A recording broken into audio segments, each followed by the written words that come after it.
자, 첫 번째 문제 보겠습니다. 밑줄근 이 제도에 대한 설명으로 옳은 것은 이라는 문제가 나왔네요. 이원익 대감의 건의로, 이원익은 뭐 키워드가 되죠. 경기도에 이 제도를 시행한다고 하네. 박납의 폐단이 경기도에서 특히 심해서라더군.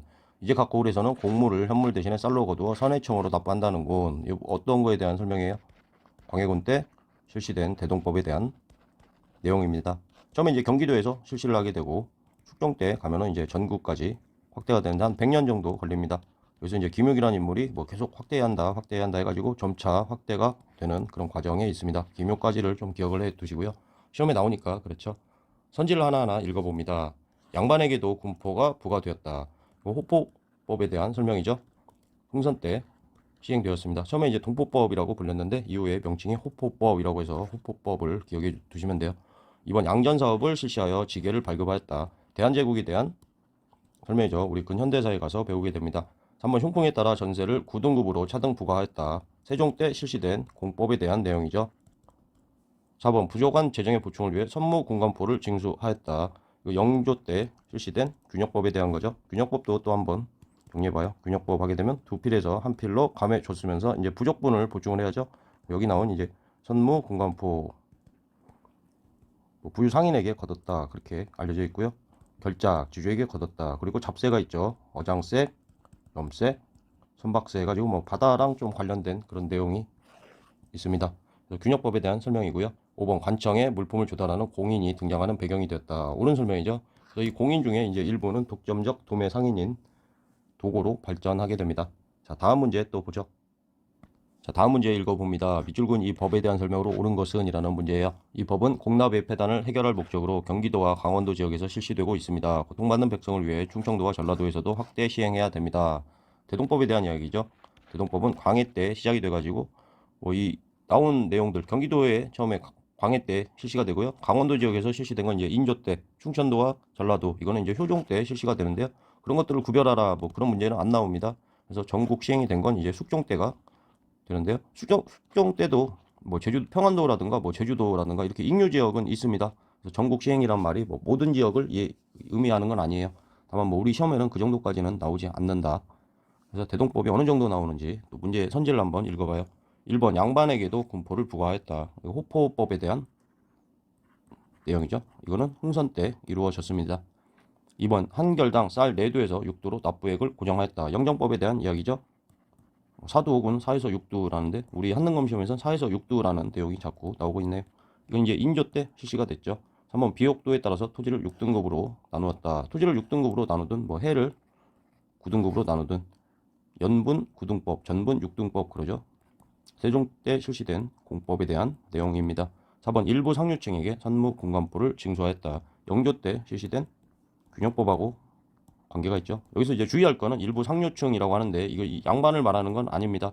일반 이제 상민들의 상류층을 말하는 거죠. 양반에게도 부과를 한 거는 흥선 때 가야 부과를 해요. 전에도 한번 언급을 한 것 같아요. 5번 특산물 대신 쌀, 배, 동전 등으로 납부하게 했다. 5번이 대동법에 대한 옳은 설명이 되죠. 평이한 문제입니다. 다음 문제 보겠습니다.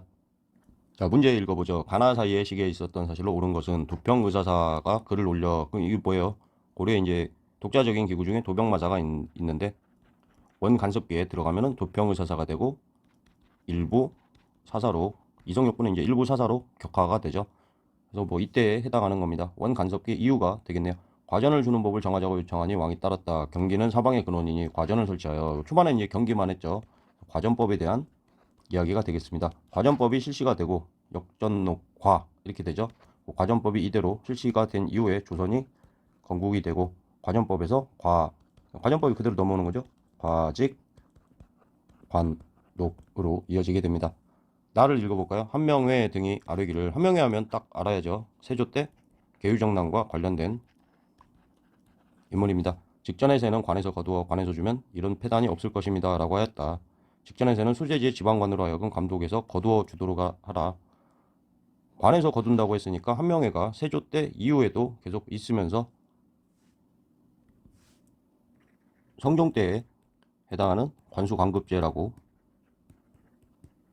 할 수 있겠네요. 한명회를 보고 이제 세조 때 뭐 직전법인가 했는데 아니죠. 세조 때부터 등장을 해서 뭐 계속 가겠죠. 왕이 죽은 거지. 그래서 성종 때 관수관급제, 관으로 하여금 거둬라라고 했으니까요. 자, 선제를 읽어봅니다. 이 사이에 있었던 일이라고 한다면 오른쪽 화면에서 과전법하고 관수관급제 사이니까 뭐 직전법 정도가 나올 것 같습니다. 선제 읽어봅니다. 1번 백성에게 정전을 지급하였다. 이거 신라의 형도광에 대한 이야기죠. 통일신라의 형도광에 대한 이야기가 나왔습니다. 왕도사상이라서 뭐 세를 거두려고 준 거지 딱히 의미는 없다. 2번 양전사업을 실시하여 지위를 발급하였다. 대한제국에 대한 이야기죠. 3번 관등에 따라서 관리에게 전지와 시지하게 되면 뗄감이라고 했습니다. 이건 고려시대의 역전 녹과 그러죠. 전식과 체계에 대한 내용입니다. 4번 개국공신에게 인품과 공로를 기준으로 역분년을 지급하였다. 고려의 태조에 대한 설명이죠. 5번 수신전, 휴장전 등의 명목으로 세습되는 토지를 폐지하였다. 수유를 폐지했다. 직전법에 대한 옳은 설명이죠. 한명희를 보고 깜빡해서 놓칠 수도 있겠지만 뭐 뒤를 쭉 읽어보면 관에서 거두어 관에서 주면 이런 패단이 없을 것이다 해서 직전법 이유임을 알 수 있을 겁니다. 다음 문제 보죠. 자, 문제 읽어봅니다. 다음 상황이 나타난 시기에 볼 수 있는 모습으로 옳지 않은 것을 고르는 문제예요. 자, 선해청 하게 되면 뭐 대동법과도 관련해 가지고 그 중심에 있던 관청이죠. 민홍수가 지금 돈이 귀해진 것은 공가에서 거두어 숨겨두고 국민들이 쌓아도 유통이 되지 않아서입니다. 이거 뭐예요? 숙종 때 상평 통보가 유통된 이후에 돈을 쌓아두는 행위, 돈이 돌지 않는다. 전황이라는 핵심어가 나왔네요. 전황을 보는 순간에 조선 후기다.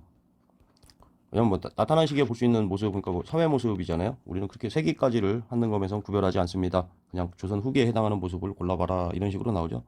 1번 송상, 만상이 대청 무역을 중심으로 부를 축적하였다. 조선 후기에 나타난 사상에 대한 설명이죠. 뭐 송상하게 되면은 개성을 중심으로 활동을 했고, 뭐 인삼이 주요 품목이었고, 전국에 송방을 설치를 했고 그런 내용들이 있고요. 만상하면 뭐 우주 중심이죠. 그래서 조선 후기에 대한 옳은 설명이죠. 2번 외관에서 개시무역과 후시무역이 이루어졌다. 이것도 뭐 옳은 설명이죠. 개시하면 공무역이 되고요. 후시하면 사무역인데 실질적으로는 밀수의 형태라고 했습니다. 3번 광산을 전문적으로 경영하는 덕대가 등장했다. 조선 후기에 대한 옳은 설명이죠. 4번 관리가 과전법에 의해 토지의 수조권을 지급받았다. 과전법은 전기에 나온 거죠. 역전록화에서 조선시대는 과직 관독으로 되기 때문에 뭐 이미 직전법이 여기가 세조가 되죠. 그래서 조선 후기의 모습과는 거리가 멀다. 5번 모내기법의 확대로 벼와 보리의 이모작이 확산됐다. 조선 후기에 대한 옳은 설명입니다. 또 5번하고 엮어가지고 농가 집성이란 책, 이게 이제 뭐 찍혀가지고 전국적으로 유통되었다라고 하는데 여기에 보내기법에 대한 내용이 들어있다. 수전농법이라고 해가지고 모판에서 모를 길러서 옮겨 심으면 어떻겠느냐 뭐 이런 내용이 들어있는 거예요. 다음 문제 보죠. 자, 마지막 문제 읽어봅니다. 밑줄근 이 법에 대한 설명으로 옳은 것은 좌이정, 이원익의 건의로 이원익 하면은 키워드가 된다 했습니다. 이 법을 비로소 시행하여 백성의 토지에서 미국을 거두어 서울로 옮기게 하였는데 먼저 경계에서 시작하고 광해군 때 처음에 경계에서 시작하게 되죠. 그리고 뭐 인조 때 강원도, 그리고 효종 때 뭐 전라도하고 충청도 이런 식으로 막 확산되는 거죠. 그래서 숙종 때 가면은 익류 지역을 제외하고 전국에서 시행이 되게 됩니다. 드디어 선해청을 설치하였다. 뭐 대동법에 대한 이야기죠. 점점점에서 우의정 김욕이 나왔네요. 건의로 충청도에서도 시행하고 황해도에서 시행하고 김욕을 막 계속 건의를 했습니다. 대동법에 대한 설명으로 옳은 거를 골라주면 되죠. 1번 양반에게도 군포를 납부하게 하였다. 대동법 나오면 아주 그냥 세트로 나오고 있습니다. 흥선 때 실시된 동포법에서 이후에 호포제 혹은 호포법으로 불리는 호포법에 대한 내용입니다. 이번 형풍에 따라 9등급으로 나누어 전세를 부과하였다. 세종 때 공법이 되죠. 보기들이 뭐 대동법이 나오면 비슷한 게 정말 많은 것 같아요. 어장세, 염세, 선박세를 거두어 군사비로 충당하였다. 영조 때 실시된 균역법에 대한 설명입니다. 4번 재정 부족 문제를 해결하기 위해 지주에게 결작을 징수하였다. 이것도 영조의 균역법에 대한 설명이죠. 5번 관청에 필요한 물품을 납부하는 공인이 등장하는 배경이 되었다. 뭐 거의 앞에서 봤던 문제와 같은 문제였습니다. 어렵지 않은 내용이었네요. 여기까지 찍겠습니다.